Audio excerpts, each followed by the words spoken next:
Tonight, my exclusive interview with Julia Gillard, former Prime Minister of Australia. We speak about the trials and the many tribulations of being the country's first female Prime Minister, the policies that she's proud of and those she regrets. We also talk about the fallout from the Snowden NSA leaks now reaching Asia that has landed Australia in hot water with its ally Indonesia. Protesters in Yogyakarta have burned Australian flags outside the presidential palace as anger grows over reports that Canberra spied on the president, his wife and other top officials. President Yudhoyono has frozen military and intelligence cooperation now with Australia. The Australian Prime Minister Tony Abbott, who succeeded Gillard, hasn't apologised, but he has expressed regret for the embarrassment the media reports have caused to Indonesia. I asked Gillard about the crisis when I sat down with her earlier this week in Washington. Did you ever knowingly have your intelligence services tap other leaders' phones? Well, I'm going to have to give you the very standard answer, which is that I wouldn't have commented on those intelligence questions as Prime Minister, and it's not appropriate for me to comment in my current status having been Prime Minister. Gillard has now left politics, having served 3 years as Prime Minister. She was ousted in June after a bitter leadership battle by her own party, which then went on to lose the election. Despite her groundbreaking tenure, she told me that she doesn't want to be defined just as the first female Prime Minister. Nonetheless, around the world, she's probably best known, certainly by her legions of female fans, for a fiery speech in Parliament last year and a video that instantly went viral when dealing with a scandal over sexist texts by the House Speaker and taunts about misogyny from then opposition leader Tony Abbott. I will not be lectured about sexism and misogyny by this man. I will not. And the government will not be lectured about sexism and misogyny by this man. Not now, not ever. I hope the Leader of the Opposition has got a piece of paper and he is writing out his resignation. Because if he wants to know what misogyny looks like in modern Australia, he doesn't need a motion in the House of Representatives. He needs a mirror. That's what he needs. Well, he, of course, is now Prime Minister. He's already dismissed her policies, including a clean energy bill, as the very worst. I will discuss all of that with Gillard later. We sat down at the Brookings Institution in Washington, D.C. this week for her first TV news interview since leaving office. Now, she wouldn't be drawn on the politics of that fight in leadership, but she had plenty to say about how it felt to be in it. Julia Gillard, welcome to the programme. Thank you very much. Thank you for joining me. What did it feel like? You've talked about it like a fist in the gut to suffer that kind of political stabbing. Oh, look, it's a horrible thing to happen. It's a sense of personal loss because you are leaving a position that you very much enjoyed doing. Some sense of regret about it all, but also a sense of achievement. What are you most proud of? What is your greatest sense of achievement? Well, closest to my heart is what we achieved in education, particularly school education, but not just that. We brought a revolution to early childhood education, to Australian universities. There are more kids having apprenticeships in Australia and getting a chance in life than ever before in our nation's history. What was it like being the first female Prime Minister of Australia? What kind of reception did you get? There were things about it which were hugely warm and embracing. I would get people coming up to me asking me to sign things for their daughters because they wanted to take them home and say to their daughters, you know, there are no closed doors, you can do anything with your life. Indeed, I'd have men come up to me and say, can you sign this for my daughter? Some of them would say, I didn't vote for you, or I'm not going to vote for you, but I still think it's a really good thing that our nation has got its first female Prime Minister. So there was all of that, the sense of inspiration and possibility. There was a dark side to it as well. It seemed to unleash, in many ways, a very harsh and hostile discussion about gender roles in Australia, which culminated with things like people standing at rallies holding signs that said, ditch the witch, meaning me. Well, let me ask you about that, and I'm going to play a clip now of that very part of your speech that really made you go viral around the world. I was a offended when the Leader of the Opposition went outside in the front of Parliament and stood next to a sign that said, "Ditch the witch." I was offended when the Leader of the Opposition stood next to a sign that described me as a man's bitch. I was offended by those things. Misogyny, sexism, every day from this Leader of the Opposition.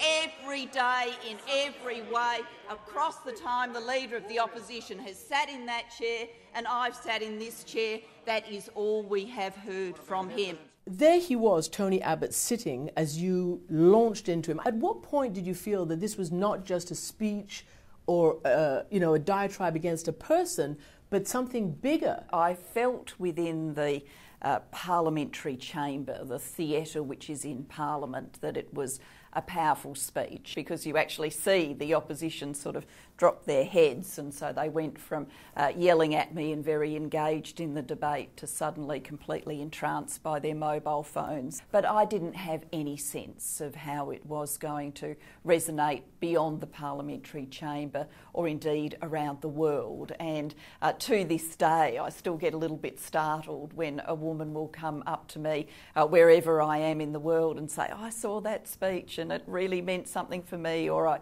watched it with my daughter and we cried while we watched it." And I do still have women come up to me and say those kinds of things. So what would you advise a young Australian woman coming up through the political ranks? I mean, do you think there will be anytime soon another female Prime Minister? I don't see a female Prime Minister in Australia anytime soon, but I'm very confident that, I'll live to see the next female Prime Minister, and probably more than one. And I'm also very confident that it will be easier for the next woman who comes along because, some of the things that happened, I don't think that the nation will want to go through twice. Let me ask you a few personal questions. You are an unconventional woman leader. You're not married, and you're quite proud of not being married. You said you're controversially not married. For me, for my personal life, for my life with Tim, we've structured that the way that makes sense to us and has meaning to us, and it just seems to me that they're our set of choices and they're not really up for negotiation or debate or people's approval and people or disapproval. I think Australians are pretty... pretty easygoing about those kinds of things. I can't imagine someone putting their hand up to run for president in America and live in a de facto relationship. I think that would be a huge political issue here. As a public figure, being partnered with a hairdresser, it was pretty useful. Yes, poor Tim's been asked to get up at extraordinarily early hours and help with blow-drying hair, that's for sure, but our relationship is built on other things. I bet it is. But I asked because obviously you had, again, some outrageous slings and arrows thrown your way, people saying, "Oh, he's a hairdresser, he must be gay." Look, we did have ridiculous and painful, shocking things said about our relationship, including a very, what came to be very well-known interview that I did with a shock jock on Western Australian radio. Tim's gay. Well, of course. No, that's not me saying it, that's a myth. Well, that's absurd. Yeah, but you hear it. He must be gay, he's a hairdresser. I think the fact that I was the first woman to do the job, that our relationship is not the, stereotypical marriage relationship, that it left it open to some of that sort of nastiness and unpleasant carry-on, really quite vile carry-on. There's a set of issues here that it's hard for women to get the answer right in some ways. If you don't have children, then apparently you're not familiar with everyday experiences. I had to put up with being chided for being deliberately barren, for example. If you do have children, then how can you possibly have the time to be in politics? Who's looking after the children? So all of this is still representing some of the double standards that are around women in leadership. Well, some of your supporters say, why did you not back same-sex marriage? The Human Rights Council has just come out to say that, certainly in the United States, 2013 has been the gayest year. 16 states approving gay marriage. Why did you not support or not publicly back, or back at all, same-sex marriage? I feel for me that this kind of debate about marriage and its status in our society. I feel like I kind of got into this debate at a different point. I remember being, as a young woman at university, as a young feminist, if anybody had said to me then, you know, you should get married, very important for, you know, your relationship to be signified as a marriage, I would have said, no, you know, people have got choices and there's lots of ways of being committed and lots of ways of having loving relationships that are rich and deep in meaning without having a traditional marriage as that term has come to be defined in our society. And I still feel like that now. Except that was an option for you because you were straight. Is there any circumstance under which you would support back the idea of gay marriage, same-sex marriage?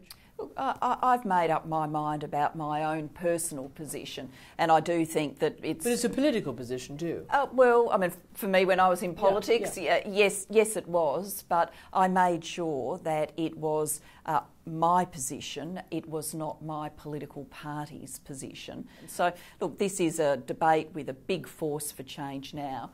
I recognise that there was that big force for change. I recognise that I had perhaps, you know, an eccentric view in some ways. I'd reasoned my way to my position through my own life experiences, and I didn't want to impose it on anyone else. I think this will end up ultimately being a conscience vote across the Parliament, and it's only in those circumstances that there's any real prospect for change.